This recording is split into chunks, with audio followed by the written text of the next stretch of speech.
Hello! I'm Cuda, and I decided that I wanted to do another Pride series this year.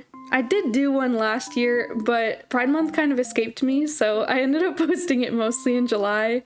So I am going to lock in a little harder this year and actually try posting during Pride Month, so wish me luck. So for my Pride series this year, I thought it would be fun to design some characters using the color palettes of different Pride flags.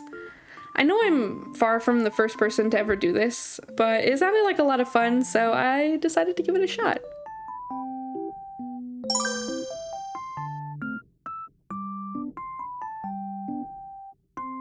I'm going to be starting with the Progress Pride flag. This flag has been very popular since its creation in 2018, and it represents diversity and inclusion within the LGBTQ+ community. It includes 5 arrow-shaped lines over top the traditional 6-color pride flag.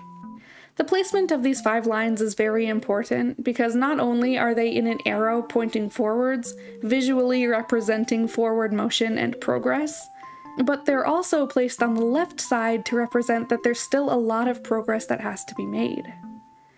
At the time that this flag was created, LGBTQ+ representation was only just finally starting to climb its way into regular media, but a lot of groups within the community were still being ignored and marginalized.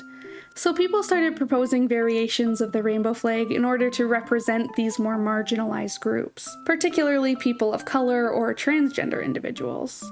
As such, the pink, blue, and white stripes represent the trans community, the black line represents diversity, and the brown line represents inclusivity. The 6 horizontal lines on the flag have represented the same thing since the 70s. The red stripe represents life, orange represents healing, yellow represents sunlight, green represents nature, blue represents harmony, and purple represents the spirit. I struggled with the character design for this one a bit, just because there are so many colors involved, but eventually I looked at the flag from this angle and an idea kind of popped into my head. Basically what I did was I took that triangular shape from the arrow and put it on her stomach area leading into a skirt, and the skirt had the rainbow on it, and I included the colors from the arrow bands on the top half of the character. I wasn't sure how to include the trans colors at first, but I landed on these elegant looking fabric loops around her shoulders. I'm not really sure what they're called. I tried looking it up, but I'm still not really sure, so if you know, just please tell me. But yeah, that's basically it for this design. I might have copped out a little bit since I just gave her a rainbow skirt, and if you turn her to the side and squint, she's basically just a flag, but I'm still happy with it. I think she turned out super cute, so I hope you like it.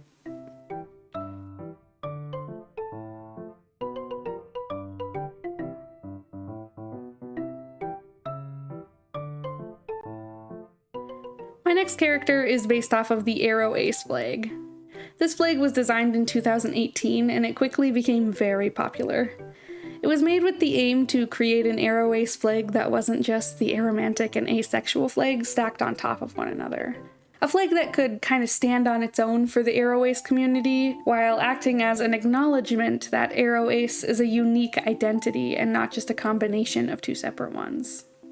And this flag has some of the deepest meanings behind its colors.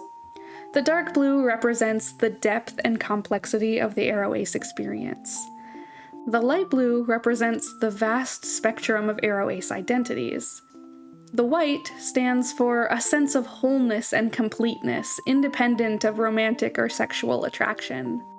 The yellow represents a celebration of diverse forms of love and connection that exist beyond traditional romantic and sexual relationships. And the orange represents a strong sense of community and belonging amongst AroAce individuals. For my design, I decided to make them a redhead and give them a cute yellow sweater vest with orange accents. I went back and forth a few times on what I wanted to do with the blues and white, but ultimately I landed on some lighter jeans with a dark blue shirt and white tennis shoes.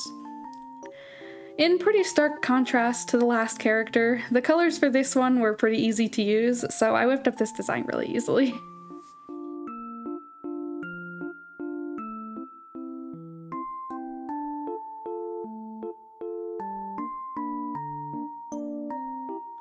The third and final flag that I'm making a character for in this video is the Omnisexual pride flag.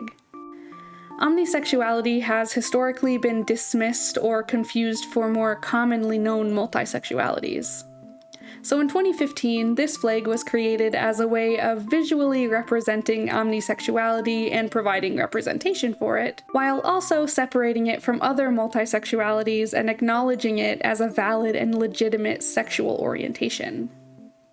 The colors on this flag represent the wide spectrum of attraction wherein gender plays a role.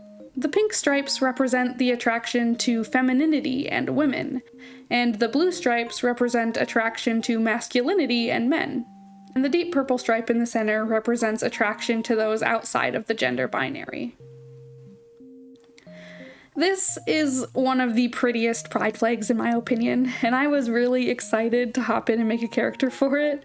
And the first thing I started imagining for some reason was a big comfy sweatshirt. So I started messing around with some colors and designs until I ended up with this really cute pink sweatshirt with that lighter periwinkle color as an accent. And then I started imagining a very specific pair of pants in that darker blue color, so I went ahead and did that as well, which left me with only the dark purple to play with for the rest. So I just threw that on her shoes and her shirt, and then I used white for some extra details and black for her hair, and boom bam, there she is. I think she turned out super cute.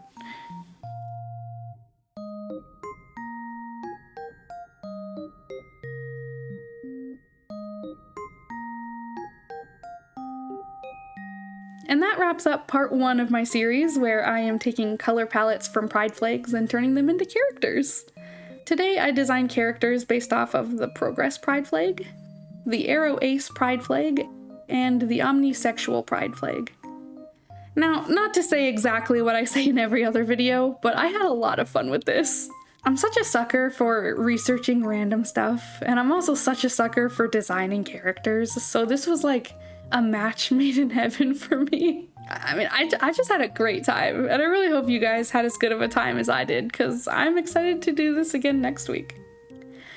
Anyway, I am going to leave this video here, so thank you so much for watching, and hopefully I'll catch you in the next one. Bye bye now!